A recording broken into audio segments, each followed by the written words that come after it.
With so many options, why choose Arizona State University? For me, the only online option was ASU because of the quality. Their faculty was really involved with their students and care about your personal journey. The dedication to my personal development from my professors, that's been extremely valuable to me. Earn your degree from the nation's most innovative university. Online. That's a degree better. Explore more than 300 undergraduate, graduate, and certificate programs at asuonline.asu.edu.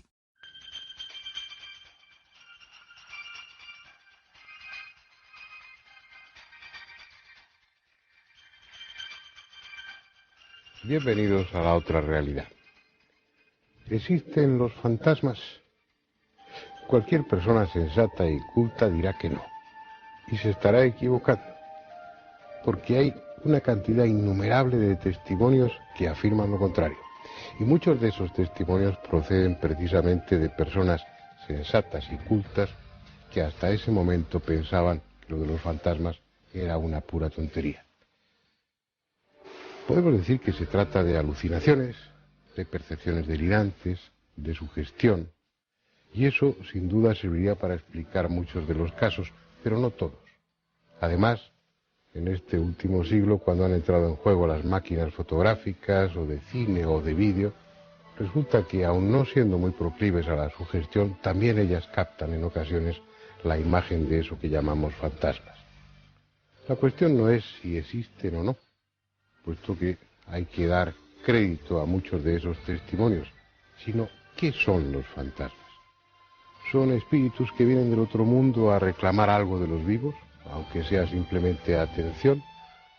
¿Son una especie de cáscara vacía, un residuo de energía que queda en la casa donde esa persona vivió? ¿Son algo que nosotros mismos fabricamos, que nuestro inconsciente, aglutinando de alguna manera energía, crea, individualiza en una imagen, en un espectro?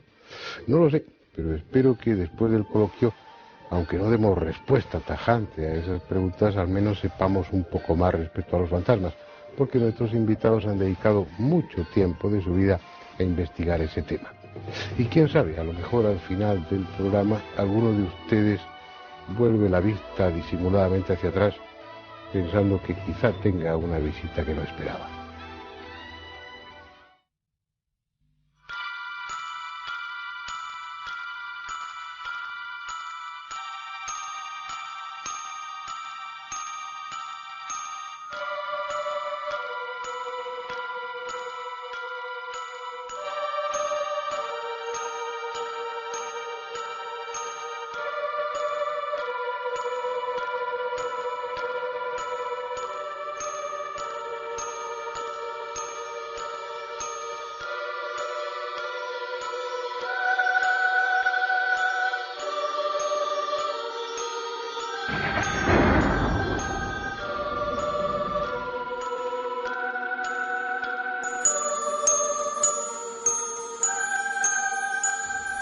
Fantasmas ha habido siempre, o al menos personas que afirmaron y afirman haberlos visto. Algunos son tan clásicos y respetables como el que figura en el Antiguo Testamento, en el libro primero de Samuel.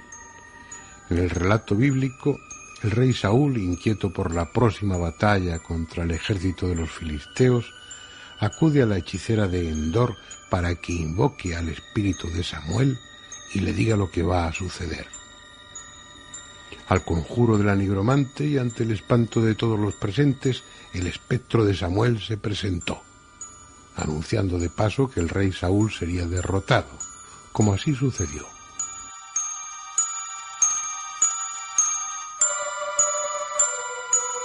Esa parece ser la actitud favorita de los fantasmas antiguos, anunciar desgracias. Porque entre los casos célebres de esa época se cuenta también el de Marco Junio Bruto, bien conocido por su participación en el asesinato de César, que recibió la visita de un ente fantasmal avisándole que iba a ser derrotado y muerto en Filipos. Ese tipo de visitas desagradables abunda en los relatos de fantasmas, aunque por lo común referidas a personas que acaban de fallecer y se presentan ante los vivos para dar cuenta de su muerte reclamar el cumplimiento de alguna promesa o simplemente para aterrorizar a quien en vida le jugó una mala pasada, como Mariamne, que se apareció ante su esposo Herodes el Grande, que la había hecho asesinar. Sin dudar de la realidad de buena parte de los testimonios, lo cierto es que hay mucho de romanticismo en los relatos de seres espectrales. Por eso no es extraño que los ambientes sugestivos resulten más propicios para las apariciones de fantasmas y numerosos casos se relacionen con ruinas o castillos entre cuyos muros se vivieron acontecimientos dramáticos o sangrientos. En esa línea no faltan apariciones de personajes ilustres. El más famoso quizás sea la reina Isabel I de Inglaterra, cuyo fantasma ha sido visto recorriendo las estancias del Palacio de Richmond, donde murió en 1603 por numerosos testigos.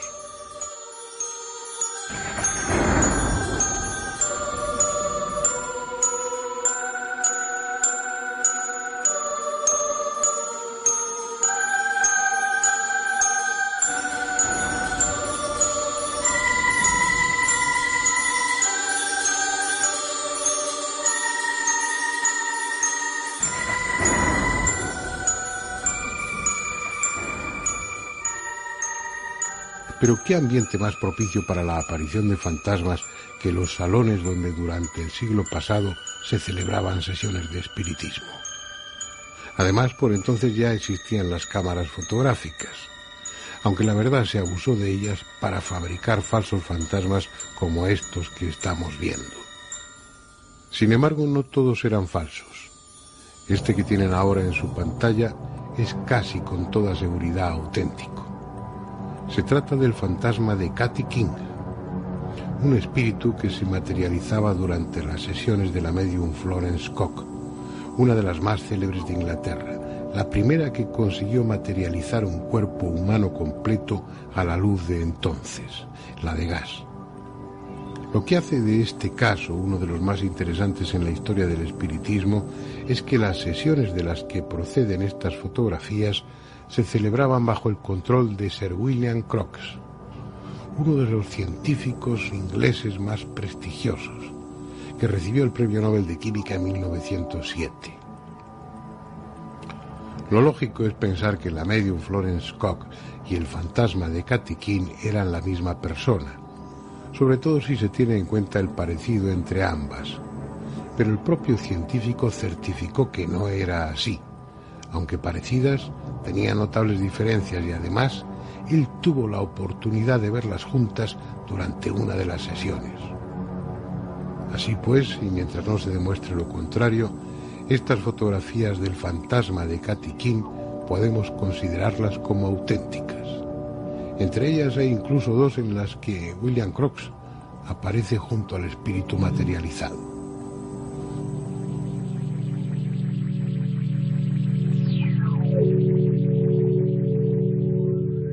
Da la impresión de que los fantasmas están en cualquier sitio menos en los cementerios, junto a los restos de lo que fue su soporte físico, y andan errantes por los pasillos de viejas mansiones o acuden a las sesiones de espiritismo cuando se les llama. Fotografiarlos no es fácil, pero aún así no han faltado ocasiones en las que aparentemente por casualidad fueron captados por el objetivo y otras en las que ellos parecían interesados en que su imagen quedara recogida en la película sensible. Veamos con cierto detenimiento algunas de esas fotografías, aunque su calidad sea deficiente y los aficionados al tema ya las conozcan. 1925. Lugar, una capilla de la Basílica de Santa Juana de Arco en Francia.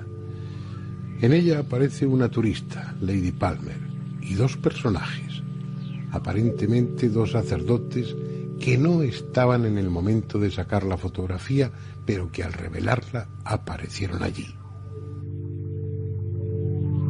1940. Iglesia de San Nicolás en el pueblo inglés de Arundel.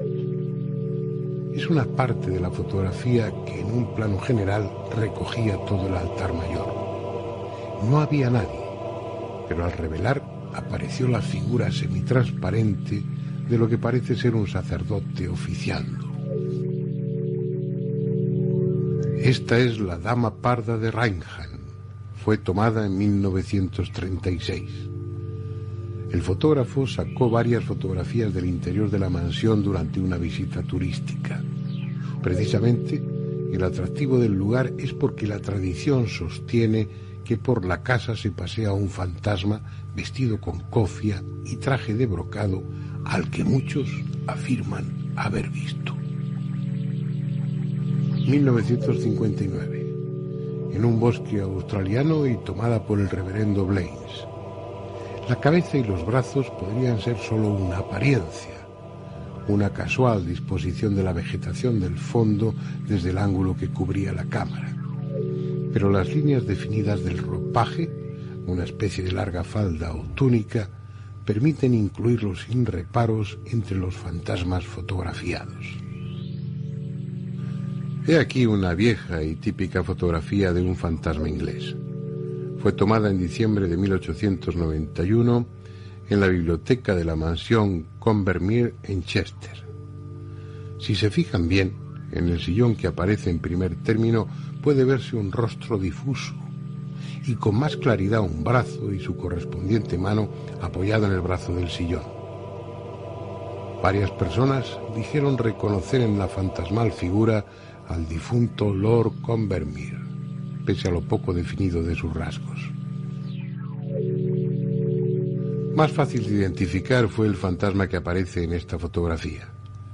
Se tomó el 22 de marzo de 1959 en la localidad inglesa de Eastwich, por la señora Chinnery. Solo pretendía fotografiar a su marido, sentado al volante del automóvil. Pero al revelar el carrete, en la foto apareció bien visible un señor situado en el asiento de atrás. Era su propio padre, fallecido años antes.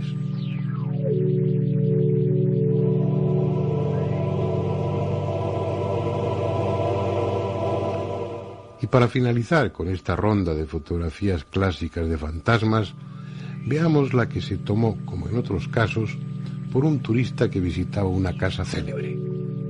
El turista, un sacerdote canadiense, el reverendo Hardy, y la casa King House, en Greenwich, Inglaterra. Apoyado en la barandilla, un fantasma a la vieja usanza, con sudario. Llama la atención la extraordinaria longitud de su brazo derecho.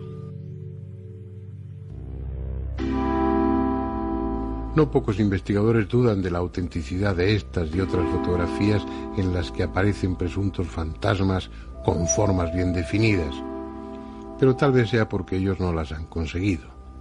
Aún quedan más, pero se las reservamos para la segunda parte.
El coloquio de hoy va a ser especialmente interesante, sobre todo para mí, entre otras cosas porque lo voy a compartir con 3 invitadas y no con invitados, Y 3 atractivas mujeres que además tienen mucho que decir sobre el tema.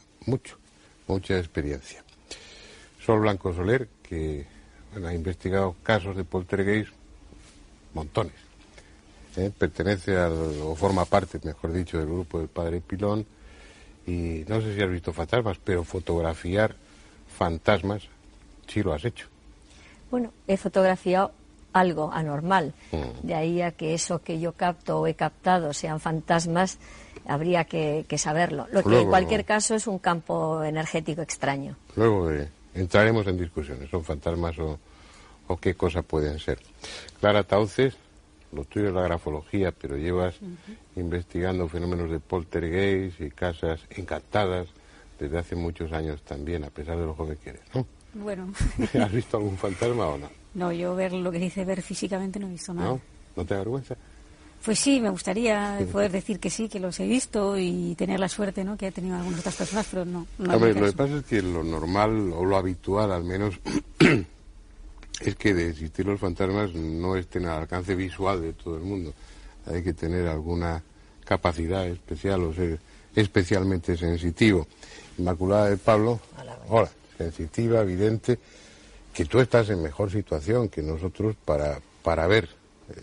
¿Has visto? Ahí tengo que aclarar una cosa. Ver como tal.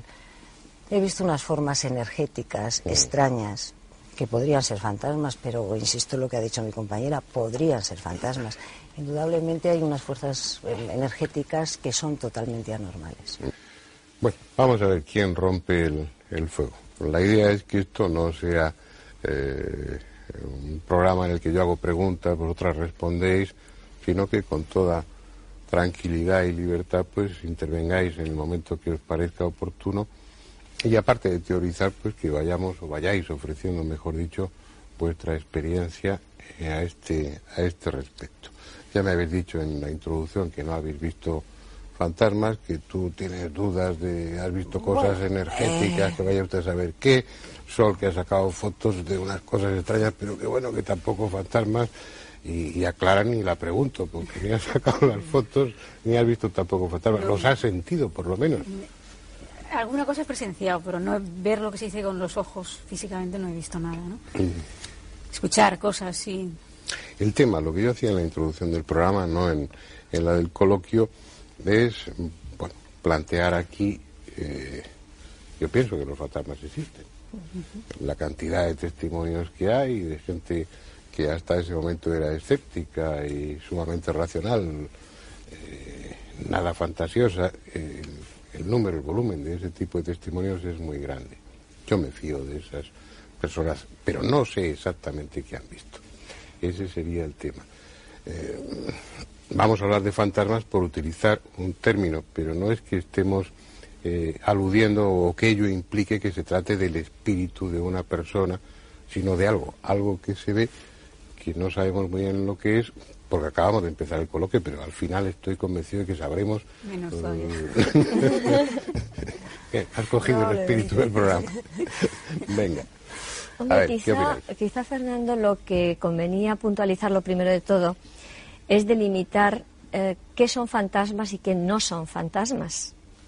Porque no cualquier imagen que tú puedas ver implica que tenga que ser un fantasma. Es decir, un fantasma, al menos para la parapsicología, es una presencia de alguien que ya ha fallecido y que se hace visible ante ti, que hay una relación entre el testigo y el fantasma, es decir, que tú lo conoces, en definitiva, y que ese personaje viene a ti por una razón concreta. Hay otras experiencias, como pueden ser captar una proyección mental que puede también revestir la forma humana y no por eso esa persona estar muerta. Puede ser el resultado de un viaje astral que tú lo puedas percibir en un momento determinado. Puede ser la decodificación de una impregnación en una casa con mucha historia y que una sensitiva en un momento determinado vea lo que allí ocurrió. y puede darte la sensación de que son fantasmas, pero lo que estás viendo es como trozos de una película antigua de algo que ocurrió, y eso tampoco es fantasma. Por lo tanto, creo que por eso me gustaba, lo primero es clarificar. Pongámonos de acuerdo, vamos a llamar fantasma a una imagen, algo que se ve, ya entraremos si se puede tocar también o no, que puede ser de un vivo, puede ser de un muerto, puede ser lo que sea, pero que está ahí, fantasmas de vivos. No es lo mismo un pues vivo. entonces, ¿cómo lo llamamos? No, A lo que estoy yo de me refiero, acuerdo. ¿qué lo llamamos? No es El lo fantasma mismo. es siempre una persona fallecida. El fantasma como tal, estoy de acuerdo con Sol, es una persona que ha fallecido. O sea, podemos llamarlo fantasma, espíritu popularmente, espíritu. Entonces, a eso se le puede llamar fantasma, pero muchas veces hay proyecciones de fuerzas energéticas que desconocemos hasta incluso muchas veces su origen, que no son fantasmas, ni son ectoplasmas de personas fallecidas, ni figuras, son simplemente formas astrales, formas energéticas, una energía, pero eso no es un fantasma, es una forma energética. Si empezamos ya planteando esto, que me parece muy bien, habría que empezar a pensar si existe vida después del más allá, porque si... Habría que partir de la base de que sí existe vida desde el más allá para que esa vida pueda comunicarse o intentar comunicarse con nuestro plano, ¿no? Yo creo que sí hay vida detrás de No, esto. yo no digo que no la hay. Yo personalmente creo en ella, ella. ¿no? Yo digo que habría que plantearse eso, o sea, habría que partir de la base de que sí hay vida después de la muerte, ¿no? Porque Sí, claro. Es una premisa necesaria. Vamos a ver, mira, yo estoy sentado en mi casa por la noche, tomándome, no un café que me desvela, pero tomando pues otra cosa, y de repente pues veo pasar una figura por delante de mí, no es nadie de la casa, además tiene esa consistencia así un tanto etérea tan... Puede ser un espectro. Sí. Bueno, ¿cómo llamo a eso? Espectro, justo. Un espectro no es un fantasma, Entonces, exactamente. bien, utilizamos el término espectro, lo digo para englobar, y para no, aunque hablaremos de fantasmas entonces, en el sentido estricto de la palabra, refiriéndonos a personas muertas, también hablaremos de esas energías que se fotografían, de esas energías que los sensitivos son capaces de ver, de esas formas. Hablaremos de todo lo que sea visible en circunstancias especiales y que esté vinculado con otros planos de la realidad, no hablo ya de existencia. ¿Ven? Estupendo. Pues vámonos. Estupendo. Estamos de acuerdo en algo. Estupendo. Pues yo te diría que quizá Clara ha expuesto muy bien de que naturalmente para aceptar que lo que estás viendo es un fantasma implica en que tienes que creer en que hay algo más allá de la muerte. Lo que pasa es que hay una casuística a nivel mundial y de todas las culturas y de todas las religiones y de todas las creencias que se están recogiendo a lo largo de la historia del hombre, de estas presencias, de estas apariciones de personajes ya fallecidos y que vienen a comunicarte o a pedirte ayuda o a ayudarte o a comunicarte algo concreto, que no puedes pensar que todos los seres del universo se han vuelto locos de repente, es decir, que tiene que haber una explicación para ese fenómeno. Por lo tanto, yo te diría que personalmente yo creo en el más allá también, entonces para mí me es más fácil. Para aquellas personas que no creen en el más allá, pues tendría que plantearse que por qué vas a ver a una persona fallecida de tu familia o un amigo que te viene a decir un comunicado específico. También tendrían que planteárselo ellos. Y dejo un poco aquí... Lleva ella razón. Efectivamente, yo parto de la base, lo he dicho antes, que creo en esa vida detrás de esta vida humana que estamos viviendo ahora mismo aquí. Entonces, la idea del fantasma, pues realmente date cuenta que en todas las culturas siempre ha existido. Siempre ha existido esa vida detrás. Sus antepasados estaban ahí, morían hasta incluso en las guerras entre clanes, etcétera. Pues realmente era pensando en ese estado de superioridad del hombre, en la inmortalidad del hombre. Y realmente es cierto, el hombre en sí como tal es inmortal, o sea, hay una parte material que indudablemente es la que va a morir, es el soporte material que nos sostiene, y el resto que va a continuar. Nuestras ideas, nuestras acciones y sobre todo el perispíritu, nuestra alma, nuestra energía. Somos energía y la energía no se destruye, realmente se transforma, eso es todo. Entonces seremos figuras transformadas, entonces que a veces pueden ser espectros, Pues sí, es una forma de vida, porque curiosamente un espectro yo creo que también es una forma de vida. Tiene vida. En eso quizá Clara me pueda aclarar ese punto que a lo mejor no lo tengo. Vamos a ver, yo la imagen que tengo, no he visto ningún fantasma. Los testimonios, algunos de los que he escuchado, son de personas muy vinculadas a mí, incluso hablamos de apariciones de personas que yo he conocido en vida o de incluso de familiares, para todavía puntualizar más. No tengo duda respecto a esos testimonios, pero hay una coincidencia en ellos, y es que ven ese espectro, esa imagen, haciendo algo que había hecho durante su vida, es decir, como si estuviera repitiendo mecánicamente uno de las muchas actividades que desarrollaba de una forma frecuente. Y a uno le queda la sensación, no hay una intencionalidad, no es que ese espectro, esa figura se dirija a la persona, algún caso sí, o de Juana Marín o alguna otra de personas que conozco, pero no es que se dirija al espectador, al testigo, para decirle, oye, me hiciste la Pascua cuando estaba vivo y vengo aquí a atormentarte, o por qué no haces una novena a no sé quién. No, simplemente es como ver lo que comentábamos antes, un trozo de una película, una secuencia de una vieja película que por alguna circunstancia que ignoramos. Pero es que eso no es un fantasma, eso es un espectro, que es lo que decía Clara. Espectro no tiene por qué tener vinculación alguna con una persona que lo puede visionar o ver en ese momento.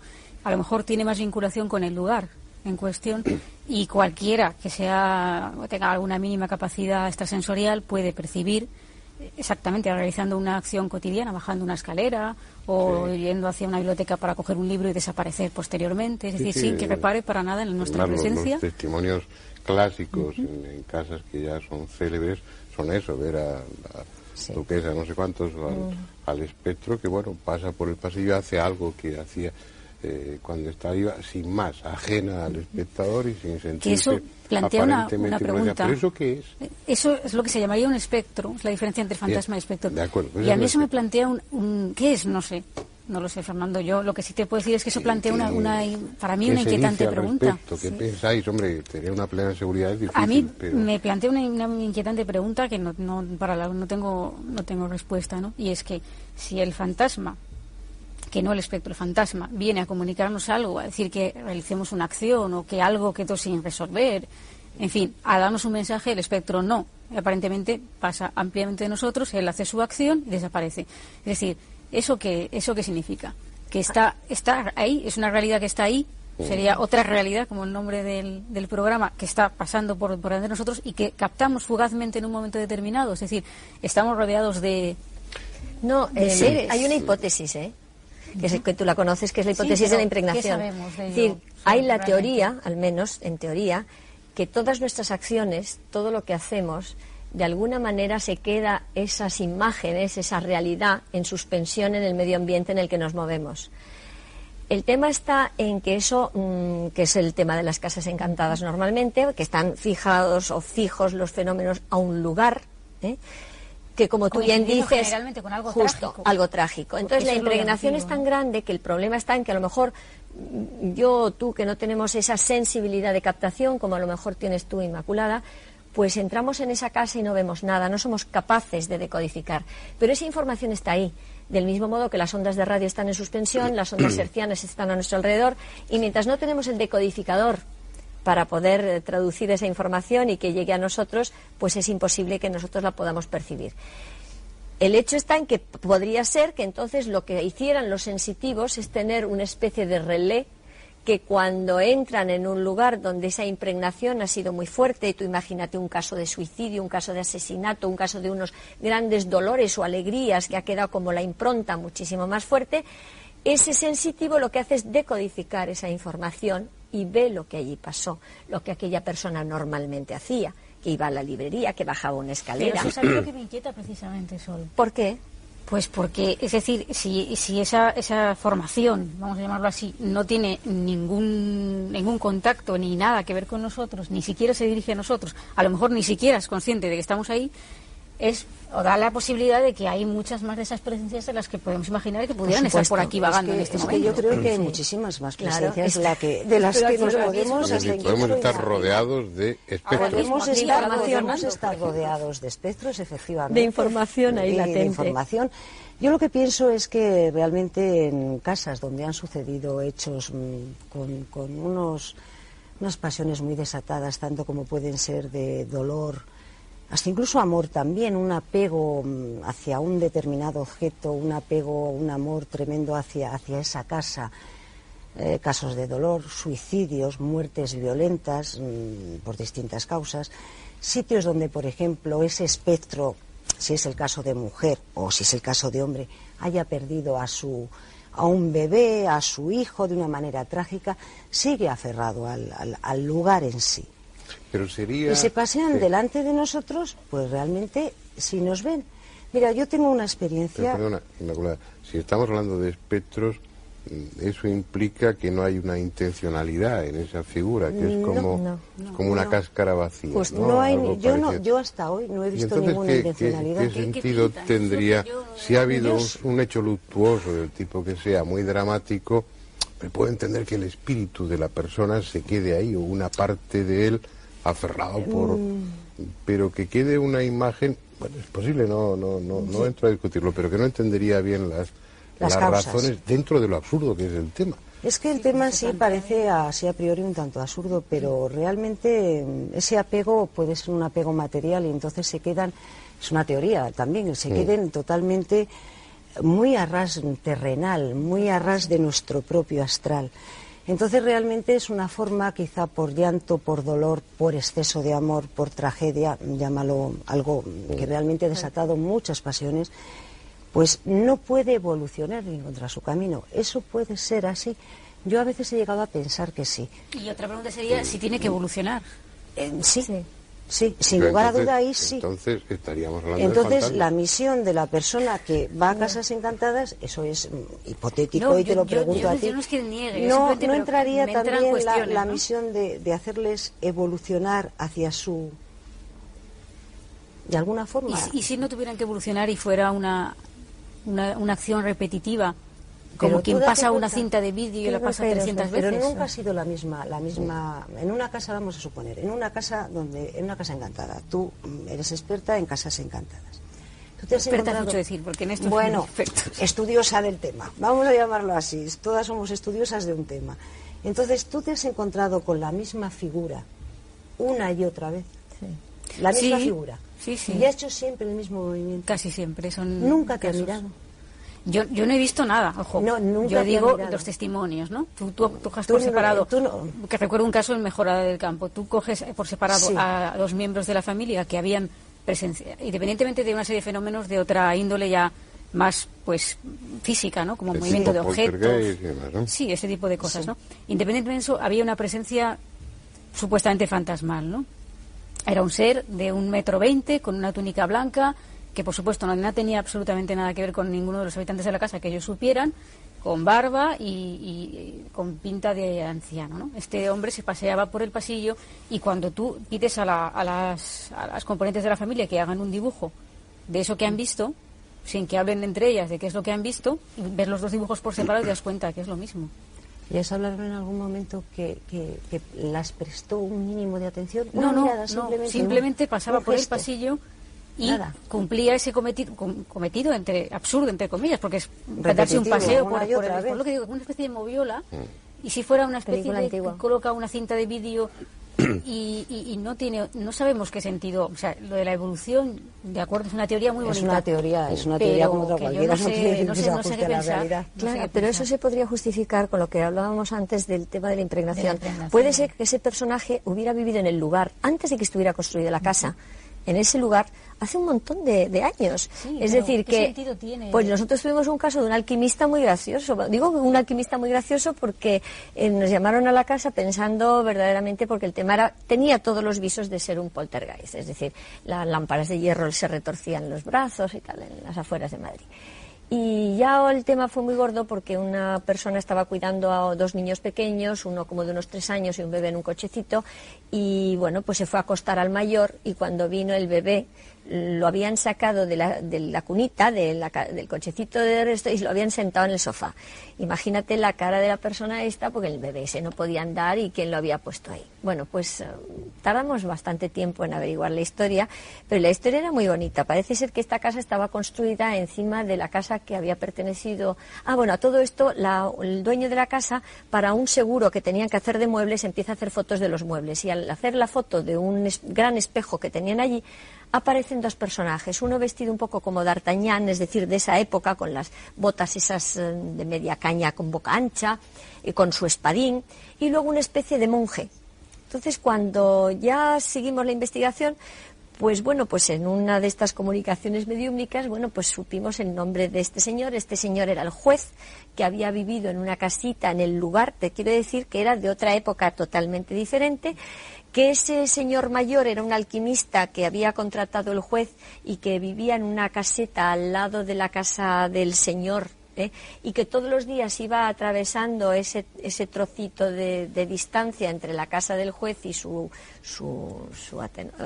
laboratorio, pero curiosamente la casa de los señores actuales la habían construido en mitad de ese camino que esas personas estaban recorriendo todo el tiempo. Bueno, pues nos dijeron cómo se llamaban, nos dijeron el alquimista que había estudiado en Italia, cómo se llamaba perfectamente, que estaban muy contentos en el lugar, que seguían recorriendo. ¿Quién nos dijo esas cosas? Bueno, tú sabes que yo no, porque no soy sensitivo. Por favor, ojalá hubiera podido contactar directamente con el tema. Pero tú sabes que Paloma Navarrete ve la bola. Entonces, en la bola puede, digamos, ver hechos pasados. ¿Qué había ahí? Entonces él ya vio los personajes que habitaban el lugar antes de que se construyera la casa moderna que está construida ahora. Estoy hablando con eso de que muchas veces estas realidades de espectros, fantasmas, acciones de poltergeist, está un poco todo entremezclado y es muy difícil quitar la paja del grano para poder diagnosticar si aquello es una casa encantada, un poltergeist o un caso de fantasma, que para mí es más claro porque viene siempre derecho a ti y con un tema concreto. El caso del fantasma es un hecho que es mucho más claro porque realmente es reconocible para ti. Totalmente. Totalmente reconocible. No se presenta tal cual tú le has conocido. A veces hasta incluso yo diría que más joven, pues no, yo diría que más radiante. Yo la palabra diría más radiante, más con expresión distinta. En general sí, es... más radiante. Rejuvenecido, radiante, esa no sé. descripción de verlo no más... sé. Saludable, más de otra manera. Como si el hecho de morirse a uno le sentara bien, ¿no? Como si los muertos fuéramos nosotros. No, pues como sí. Si la muerte nos sentara bien, como el título de la película. Exactamente igual. Bueno. Yo como... Espera, vamos a interrumpir un momentito para ir a publicidad. Vamos después a ver la segunda parte del documental y cuando volvamos al coloquio seguimos hablando. Seguimos el tema y sobre todo empezar a contar vuestra experiencia, no ya lo que hayáis visto, lo que tú hayas visto, lo que tú hayas fotografiado y los casos que conocéis. Estupendo. Que nos puedan transmitir un poco la realidad la realidad. Lo que no sabemos es lo que hay detrás de esa realidad, pero la apariencia de esa realidad fantasmal.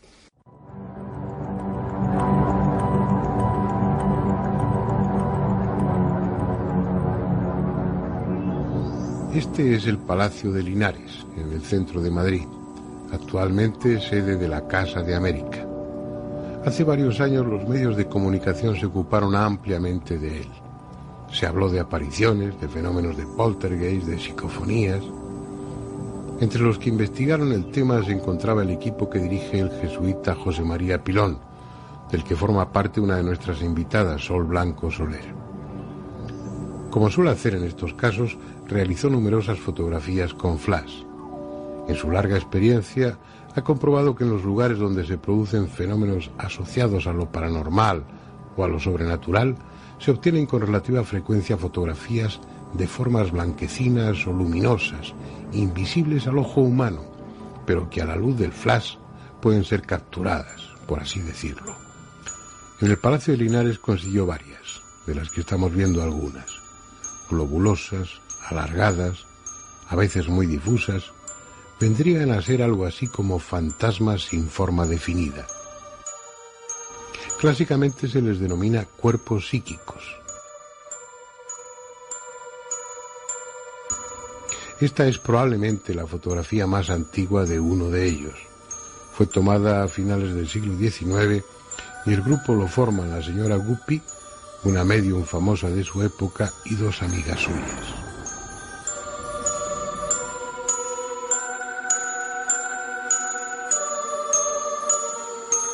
Y es que el alma, caso de existir, no tiene necesariamente que conservar la forma del cuerpo en que se alojaba.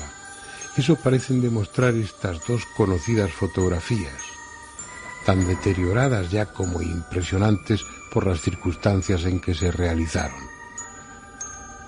Las tomó el doctor Baraduc en 1907 durante la muerte de su esposa Nadine. La primera, unos instantes antes del fallecimiento. La segunda, una hora después. Para Baraduc se trataba sin duda del alma de su esposa desprendiéndose del cuerpo.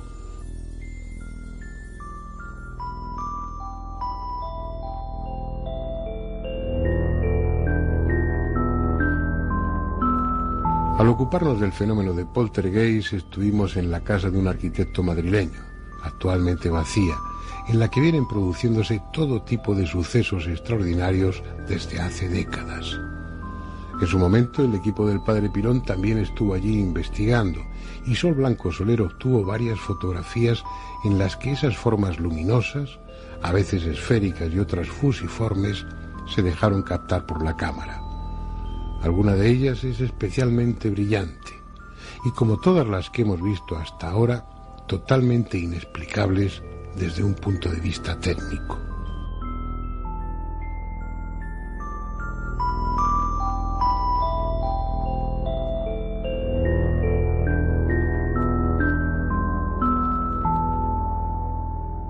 Aunque menos aceptables para los escépticos, las fotografías de fantasmas típicos siguen siendo las más sugestivas. Estas pertenecen a una larga serie obtenida en la década de los 80 en Italia, en el Castello de la Rota, cerca de Turín. Son fantasmas evanescentes, de cuencas vacías, supuestamente pertenecientes a monjes templarios muertos durante una epidemia. Quizá estén trucadas, pero coinciden con la descripción que hicieron numerosos testigos.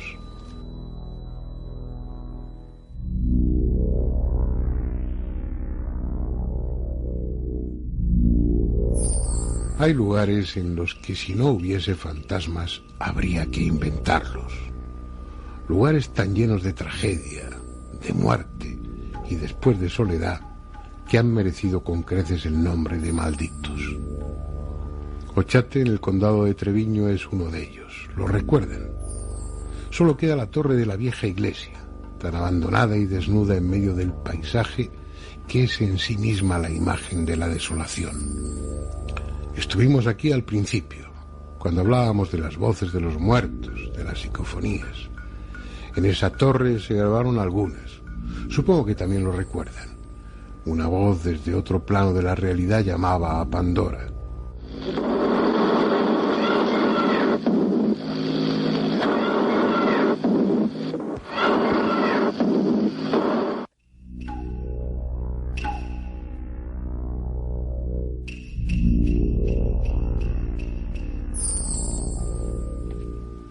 Otra, venida quizá desde el pasado, preguntaba ¿qué hace la puerta cerrada?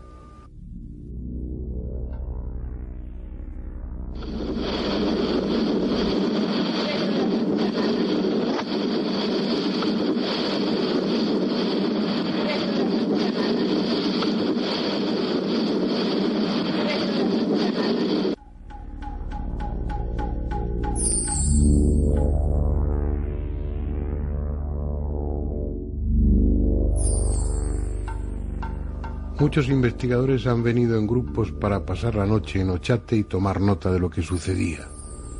Algunos se echaron a correr y no volvieron a por sus cosas hasta la mañana siguiente.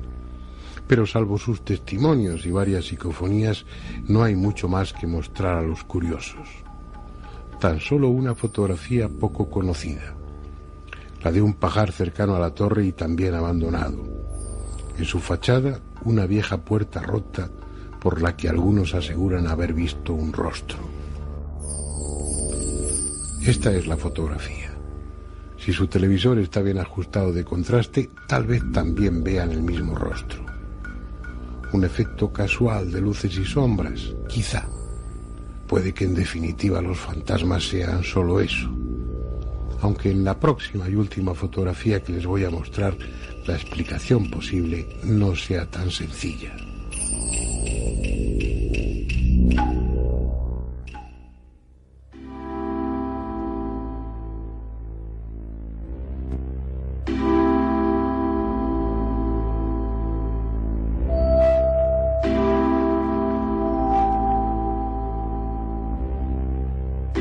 No procede de un lugar solitario o siniestro, si acaso todo lo contrario.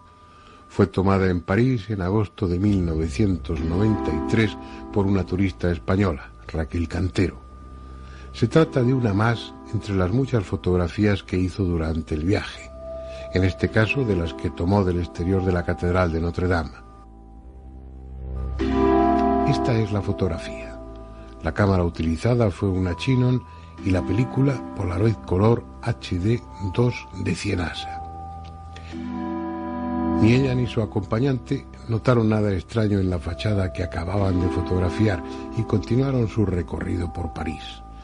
Ni siquiera al revelar las fotos ya en España se fijaron en un detalle que ustedes tal vez ya han observado. Fue pasado el tiempo cuando descubrieron que en la fotografía había un personaje. Véanlo ahora con más detenimiento. Está allá arriba, en una de las torrecillas que rematan los contrafuertes. En su día estudiamos concienzudamente el negativo junto con el resto del carrete. No hay manipulación alguna. Una figura aparentemente dotada de luz propia, casi fluorescente, parece estar observando la ciudad desde lo alto. Si uno pone algo de imaginación, puede distinguir la peluca blanca y el atuendo de alguien perteneciente al siglo XVII o XVIII. Es sin duda la fotografía auténtica de un fantasma.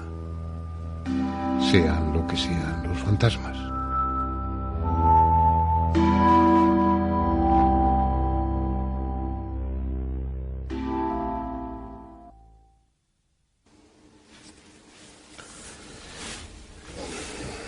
Antes de la publicidad y de ver la segunda parte del documental, Inmaculada, estabas hablando, ibas a decir algo. ¿Te acuerdas o ya no te acuerdas? Sí, me acuerdo perfectamente. Era con relación a los fantasmas, que se le veía muy radiante. Entonces yo como cosa anecdótica, y quizá la primera vez en mi vida que vi a un fantasma, pero entonces pues la verdad es que yo no pensé en que era un fantasma, era mi abuelo y punto, ¿no? Pues yo era bastante pequeña, teníamos 6 años, iba a cumplir 7. Mi abuelo estaba en ese momento en el hospital muy grave con una cirrosis irreversible. Mi madre estaba yo sola en casa, había ido a verla al hospital, tampoco se podían imaginar que iba a ser tan rápido. Y bueno, pues yo estaba con mis nonis eran los gatos, los llamaba, tenía varios y los llamaba todos nonis. Entonces, la sensación de que algo estaba detrás de mí, me volví y vi a mi abuelo, pero tal cual. Sí recuerdo que le vi más joven, o sea, era más, no tan arrugado, murió con 70 y tantos años y era un hombre alto, bien parecido, pero me refiero que le vi luminoso, puede ser, yo es que no lo sé, quizá para una niña era algo luminoso, radiante. Y cuenta más detalles. Los gatos, así, pero... inmediatamente, los gatos tenían además, hay algo que sí recuerdo porque los nonis estos, que se llamaban nonis, tenían un miedo tremendo a mi abuelo, porque a mi abuelo los gatos no le gustaban nada. En aquel entonces vivía en Soria, entonces era una casa de estas caserones grandes, en los cuales, pues claro, aunque era en Soria capital, pues había la célebre, pues que siempre había bichitos, y de vez en cuando aparecía algún ratoncito que entraba por la gatera, cosas de este tipo, y siempre había gatos en casa. Pero mi abuelo los odiaba e iba detrás de ellos a pegarle. Los gatos lo que hicieron nada más, o sea, yo realmente la presencia, no voy a decir que la noté porque noté algo detrás de mí, fue porque uno de ellos bufó, y era uno que le castigaba tremendamente, o sea, con bastante crueldad, todo hay que decirlo. Bufó y entonces inmediatamente yo volví la vista hacia atrás. Él estaba, no como yo le vi cuando se le llevó la ambulancia, ni muchísimo menos, mal, en pijama, hecho polvo, no. Estaba con un traje que además es curioso porque ese traje estaba en el armario. Eso lo comprobé. Un traje, vestido normal, más joven, radiante, y sí habló. Ahora yo me fui a acercar y eso sí recuerdo que hizo un gesto como de no. No me dijo no, pero... ¿Puedes contar lo que te dijo o es algo...? Sí, no es nada privado, fue algo realmente muy simple.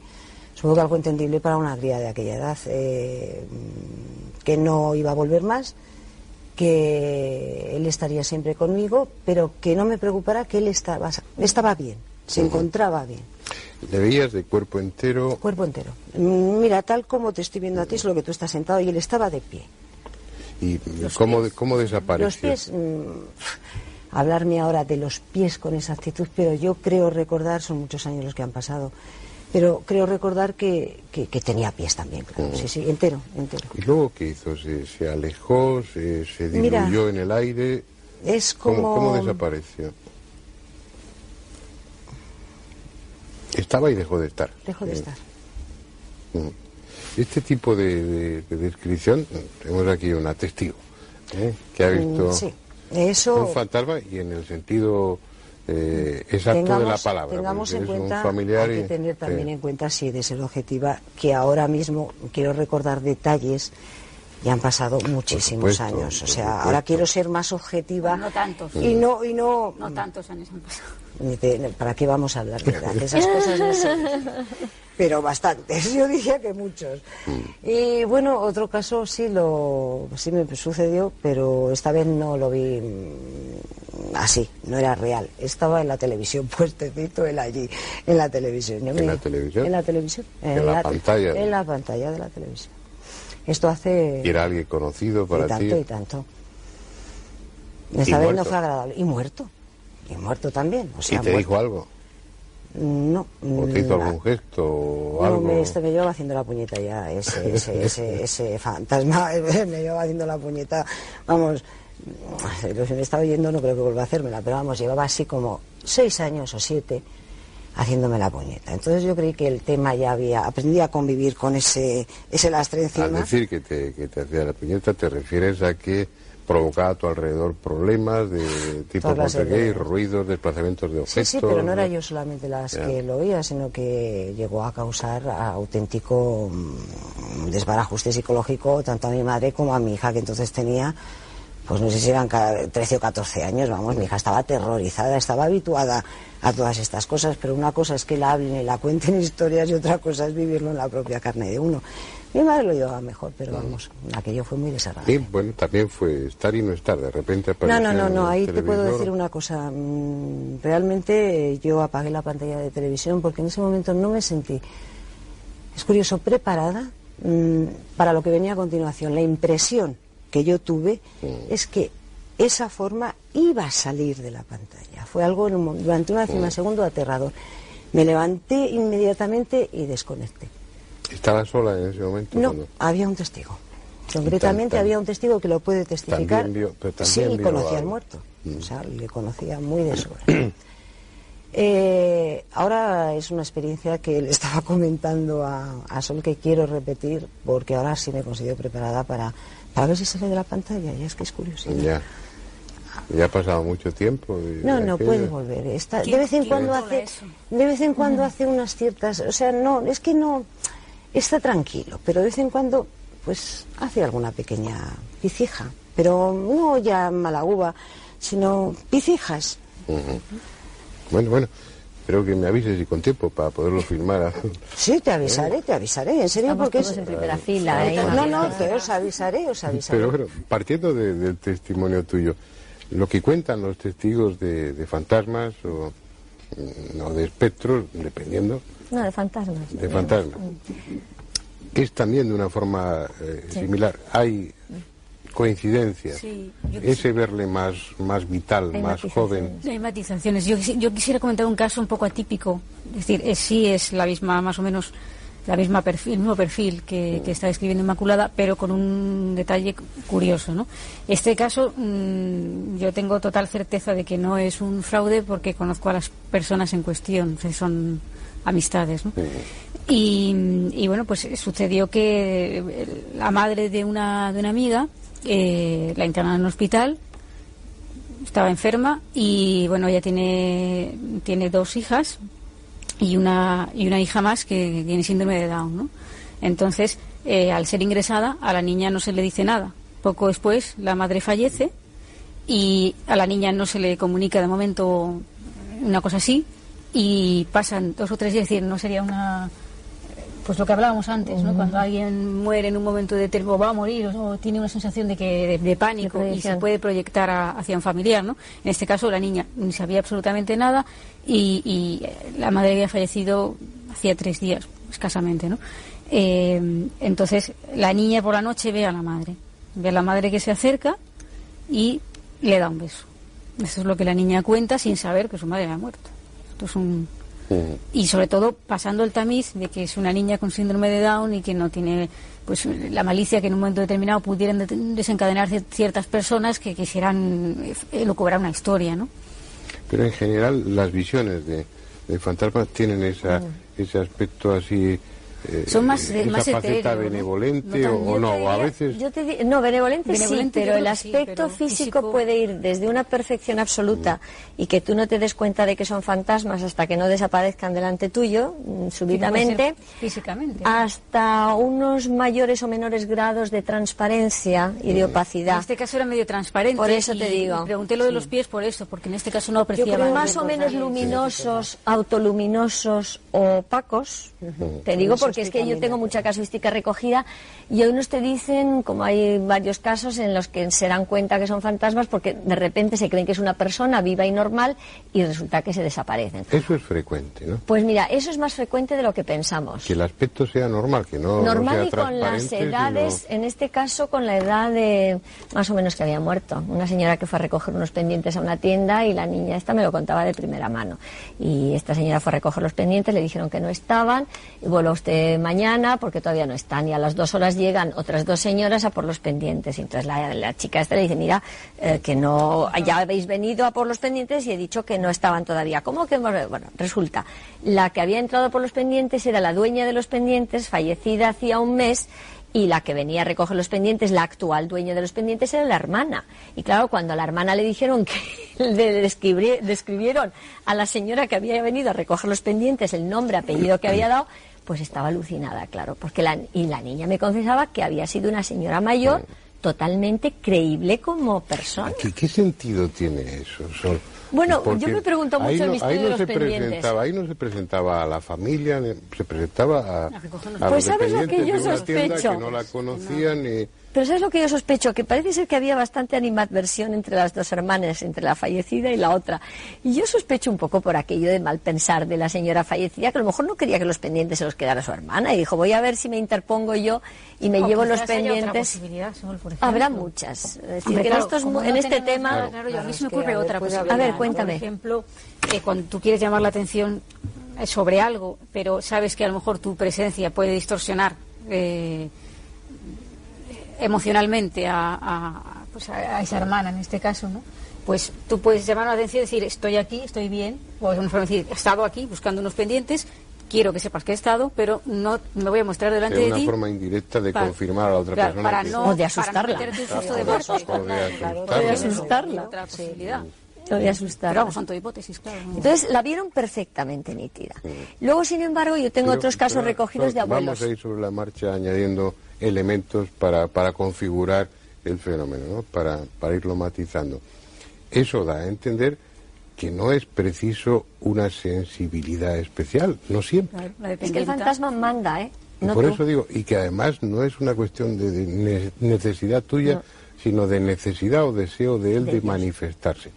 Y se manifiesta ante personas que teóricamente no son sensitivas, que no están vinculadas con el tema para nada. Totalmente de acuerdo. Lo que quiere decir que si esos fantasmas quisieran dejarse ver por todo el mundo, quizás podrían. De hecho, se dejan fotografiar, hay fotografías y cada vez más numerosas de yo no lo creo, espectros o de fantasmas. Yo no lo creo.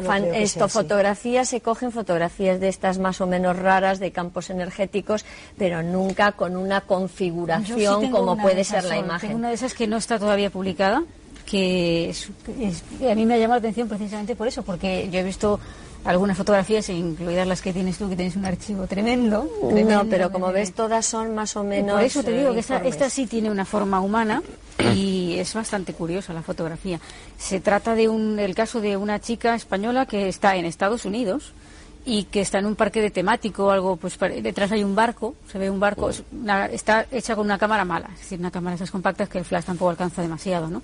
Y se ve pues que está fotografiado el barco y aparece en la fotografía al revelar, tengo yo en casa, aparece una señora vestida de blanco, una chica vestida de blanco que se la ve perfectamente, parece estar apoyada o sentada un poco medio en la barandilla, pero si te fijas está como flotando, tiene el cuello extremadamente largo y la cara es un poco borrosa, pero se aprecian facciones bastante, o sea, no hablamos de luces. Ya.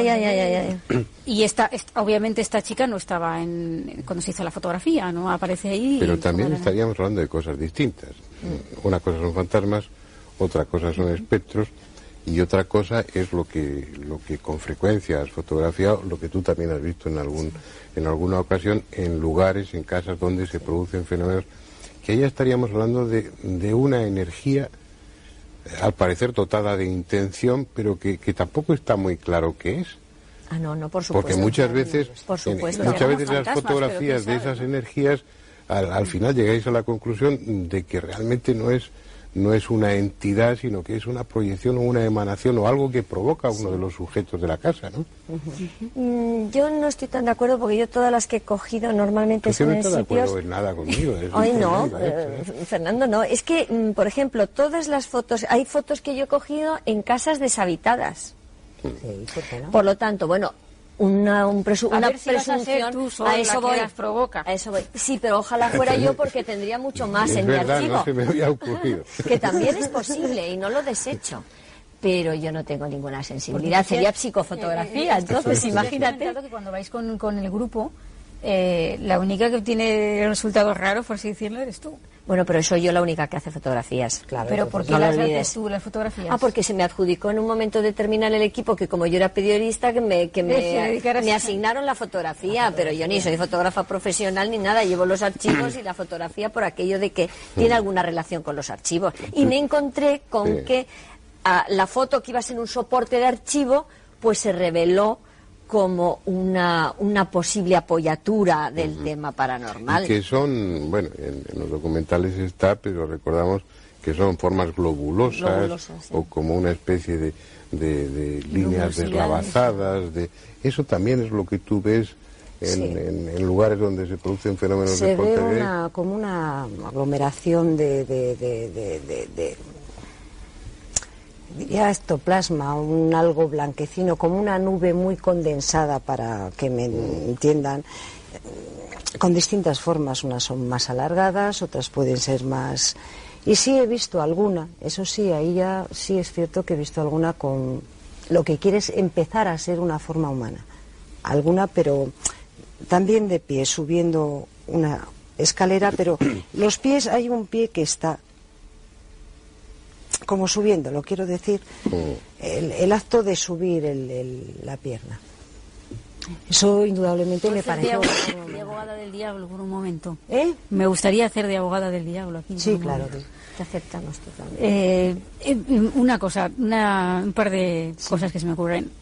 Lo que estamos hablando, que estamos llamando vulgarmente fantasmas, por aquello de que es el término vulgarmente diferenciado un poquito. Sí, es decir, vulgarmente quiere decir que es algo que damos por sentado que son fantasmas, ¿no?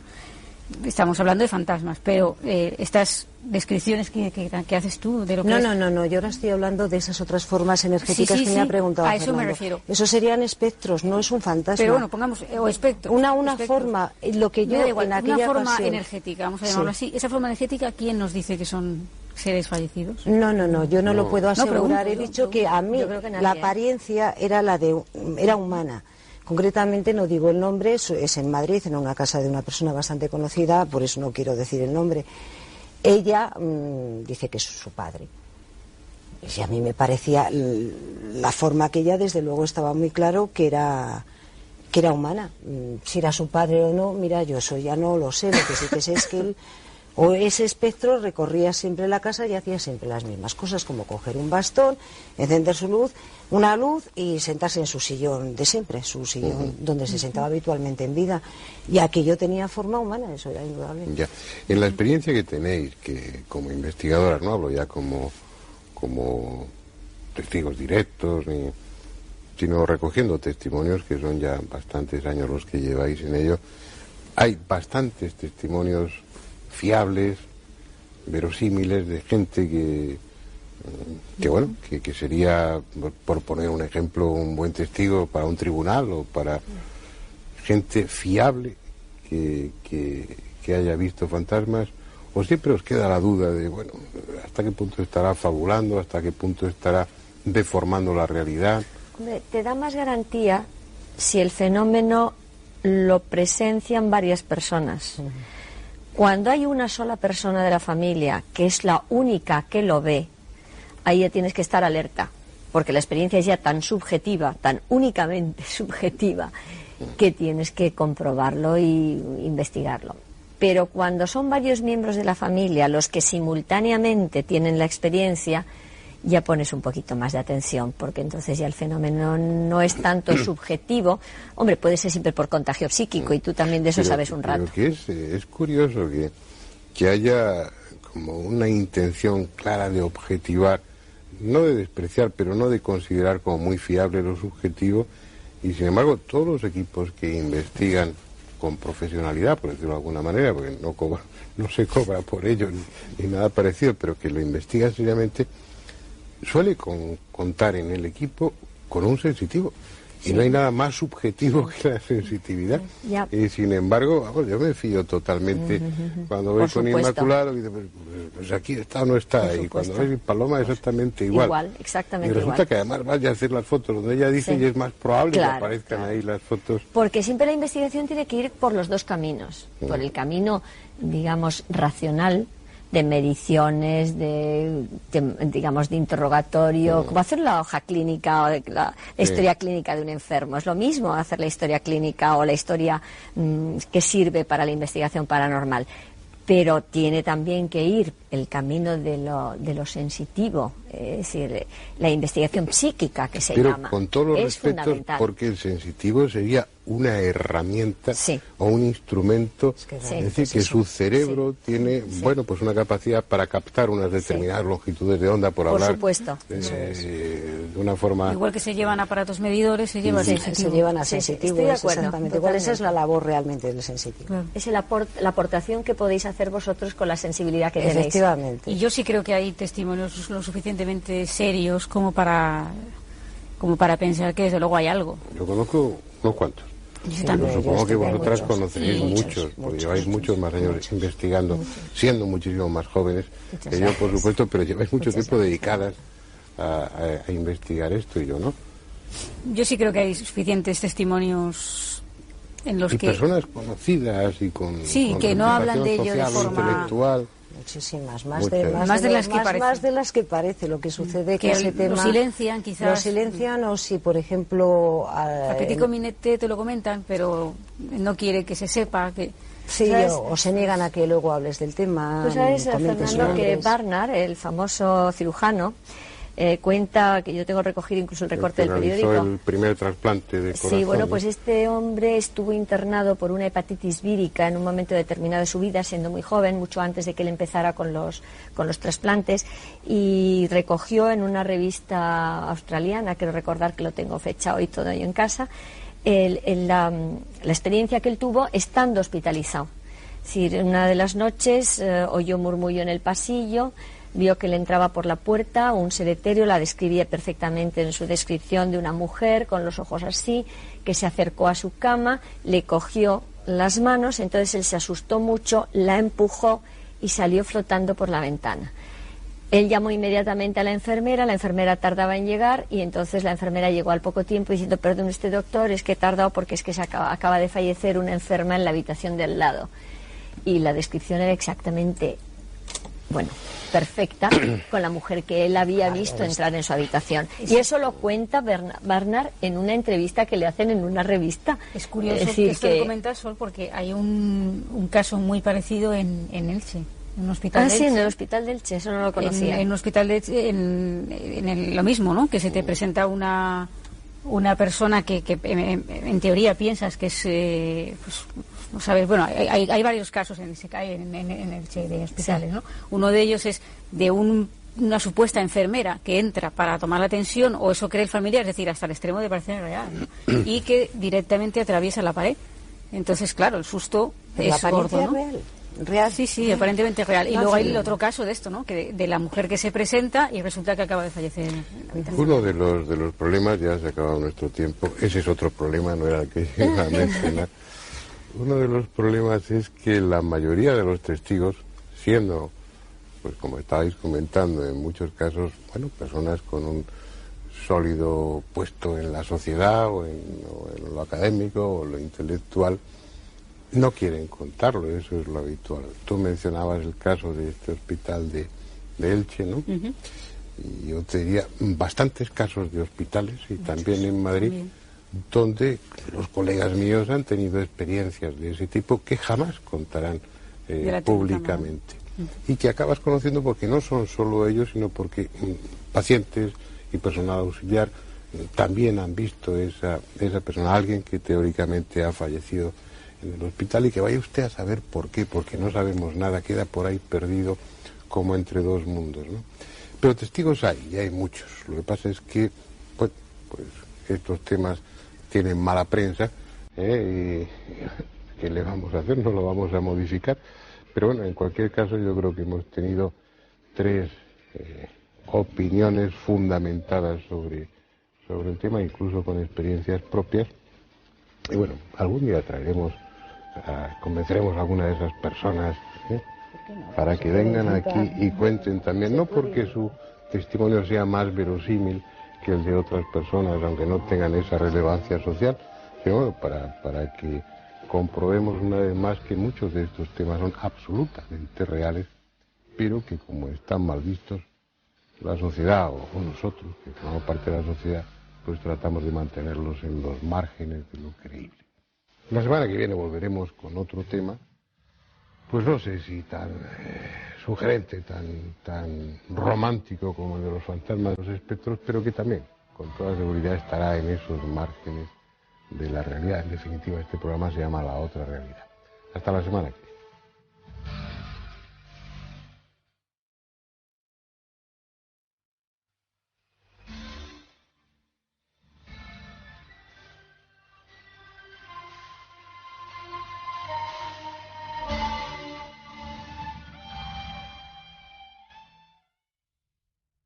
At Arizona State University, we're bringing world-class education from our globally acclaimed faculty to you. Ranked #1 in innovation for 10 consecutive years and #2 among public universities for employability, ASU isn't just ahead of the curve, it's creating new paths to success.